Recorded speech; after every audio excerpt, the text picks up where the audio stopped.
खुलुमबाय आं किलिकां ब्रह्म बड'लेण्ड बुब्लिनि जानानै बयखौबो बरायना लाबाय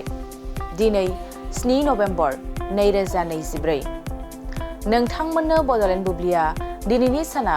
मानि थाखाय मिथिजायो एबा दिनैनि सानाव मा हाबाफारि फालिनाय जायो नोंथांमोननो फारि फारि बड'लेण्ड बुब्लिया फोरमायगोन दिनैनि सानखौ नेशनेल केन्सार एवारनेस डे महरै फालिनाय जायो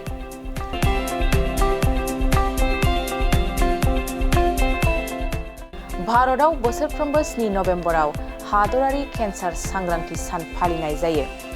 बे सानखौ गिबि खेब 2014 मायथाइयाव मिरुनि सावस्रि आरो नखर अनसाय मन्थ्रि डक्टर हर्षवर्धना सिनायथि होदोंमोन आरो बे साननि थांखिया केन्सार बेरामखौ फाहामथाय होनाय आरो बेनि लैखोनफोरखौ होबथानायनि बादै सांग्रांथि लाबोनाय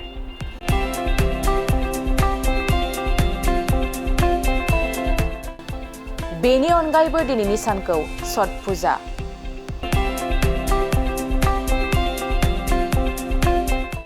चन्द्रकेसारा वेंकटा रामन बार्थडे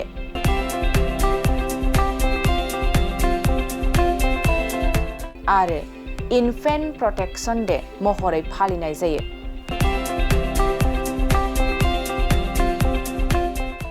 नोंथांमोननो बड'लेण्ड बुब्लिया दिनैनि सानाव मा हाबाफारिजों मिथिजायो आरो मा हाबाफारिखौ फालिनाय जायो फोरमायबाय गोजोन्थों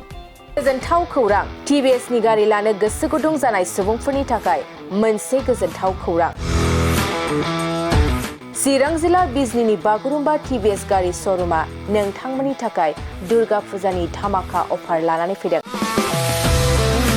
बाइक आरो स्कुटि गारि सालायनो मोजां मोनग्रा रायजो राजाफोरनि थाखाय बागुरुम्बा टिभिएस गारि श'रुमा धामाका अफार होना नोंथांमोननि गेजेराव मोनसे मोजां खाबु होगासिनो दं